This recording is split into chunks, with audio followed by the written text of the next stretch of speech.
Consumado man!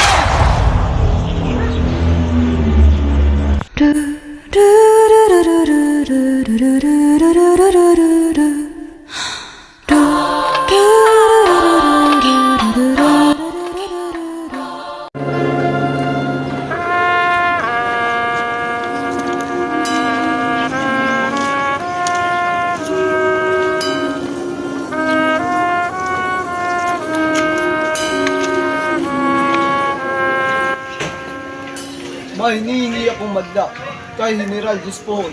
Importante ito.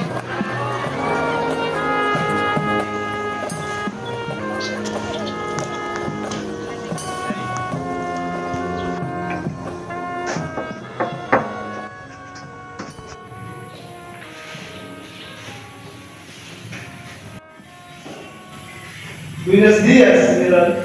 Buenas! Maupo kayo.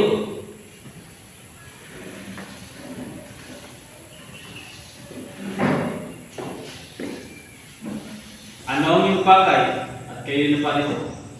Ako ay narito dahil sa aking pagtitiwala sa aking bayan at sa aking mga mamamayan. Bumalik ako upang ipaglaban ang kanilang mga karapatan at kalayaan.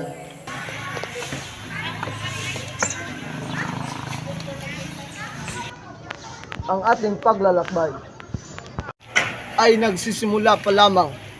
Magkasama, harapin natin ang anumang darating.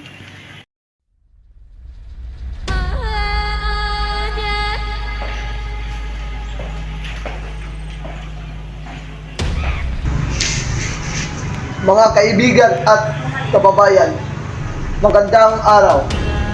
Nandito tayo ngayon upang itatak ang La Liga Pilipina at layunin natin ang pag-isahin ang mga Pilipino at labanan natin ang katiwalian at pang-aapi.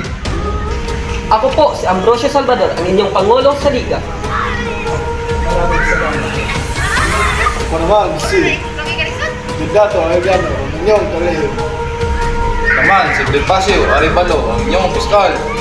Pagtanggol sa panahon ng pangangailangan, pagpapalaganap ng edukasyon, agrikultura at paggawa ng reforma. Bilang isang membro ng Liga, responsibilidad natin ang pagsunod sa Supreme Council, pagtulong sa pag-recruit ng buong membro, lihim-lihim ang bawat desisyon ng Liga at magpakita ng mabuting asal bilang Pilipino. Ako ay sumusuporta sa Liga. Salamat, Andres.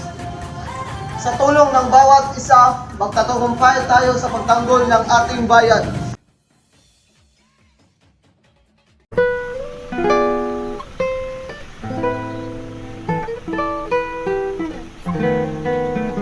Mabuti ang buhay dito sa dapitan sa pamamagitan ng aking kaalaman sa medisina at agham. Nakatulong ako sa mga mahirap na pasyente.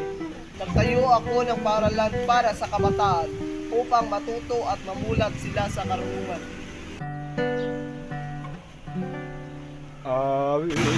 Sa pinunod, nagarama ko ang saya at inspiration. Kahit walang tulong ng simbahan, nagmahalan tayo ng buong puso at nagbahagi ng mga daang alaala. Kahit gaano kahirap ang aking sitwasyon, patuloy akong nananabik sa pagbabago at pag-asa para sa bayan. Sa bawat araw ng natin, patuloy tayong magtulungan at magtanggol sa ating bayan. Huwag tayong mawawala ng pag-asa.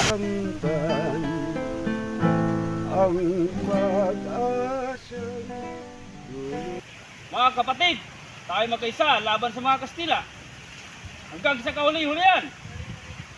Ibagsak ang mga dayuhan. Kalayaan para sa Pilipinas. Ibagsak! Mga kapatid, hindi maganda ang kahinatnan nitong rebelyon. Kailangan natin mag-ingat. Si Rizal, pinapasan ka sa mga alegasyon sa pagiging punong tagapagtatag ng rebelyon laban sa Espanya. Ano ang masasabi mo? Hindi ako isang rebelde. Ang aking gawa ay para lamang sa kapakanan ng ating bayan, hindi sa pagkikipagdigma.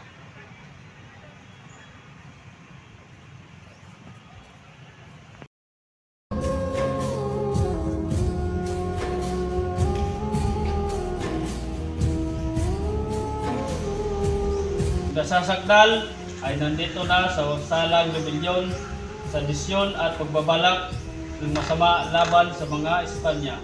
Ano ang pangalan ng nasasakdal? Gracias, Jose Potasio Rizal Mercado Alonso y Realunda. Edad, 35, trabaho. doktor at abogado. Ngayon ay maaari nang ibigay ng prosecutor ang kanyang panig. Gracias. Walang sinuman ang di makalabag sa bansang Espanya para sa atin. Gracias, prosecutor. Ngayon naman ay ating pakinggan ang panig ng depensa.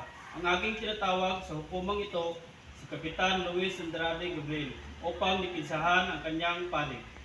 Gracias.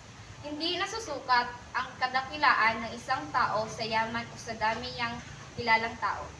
Ito ay nasusukat sa katatagan ng loob at katapangan na ngayon napasakamay na ni Dr. Jose Rizal. Bago niyo siya husgahan, tignan niyo muna ang inyong mga sarili.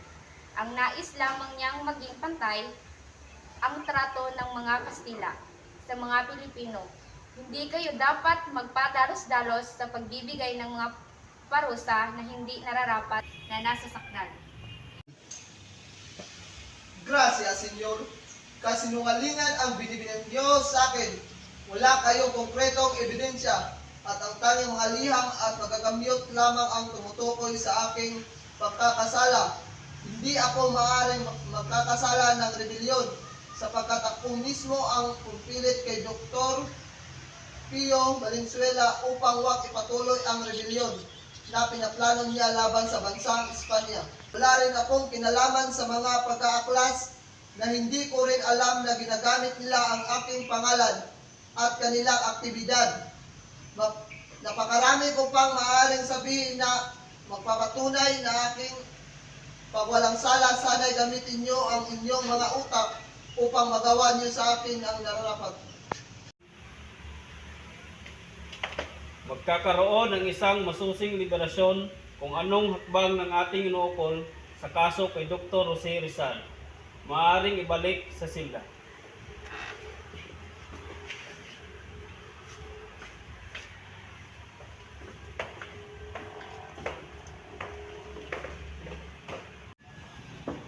Ngayon, mga Ginoo, ano ang nararapat kay Dr. Jose Rizal? Kamatayan ang narapat ng si Rizal. Tama.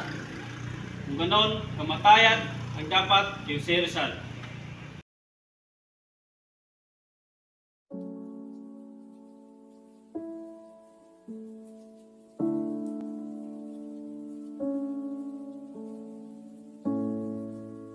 Teodora Alonso de Rizal, isang naninirahan sa Calamba, pinanganak sa Santa Cruz, Manila, ay may kagalang-galang na nais ipahayag sa inyong kagalang-galang na pagkataon.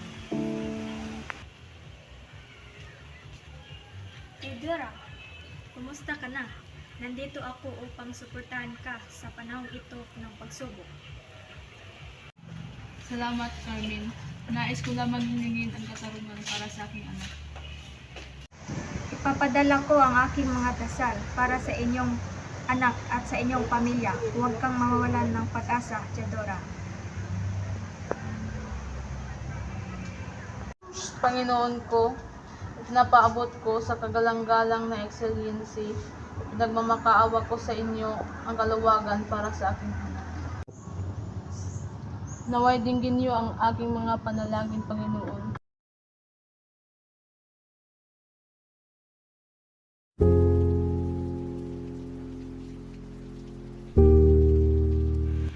Ito ang huling pagkakataon upang ipahayag ang aking saloobin sa inyo.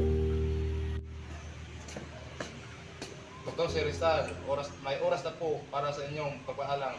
Maraming salamat. Sa aking mga minamahal, hindi ko kayang salubungin ang aking pagpanaw nang hindi pinaparating ang aking huling sinulat. Dr. Jose Rizal, narito ako upang makinig sa inyong huling salita.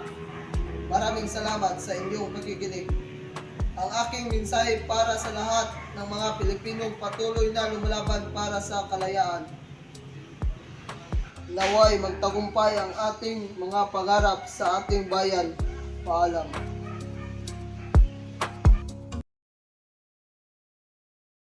May huling pabor ako sa inyo. Yun. Pwede niyo ba akong barilin ng nakaharap? Di pwede. Listo! Karga! Apuntar! Consumado mes! Likas sa aking puso at higahin kay ganda sa Pilipinas na aking bayan, lantay na perlas ng silanganan, wari na tipo ng kayamanan ng may kapal. Bigay sa aking talino sa mabuhay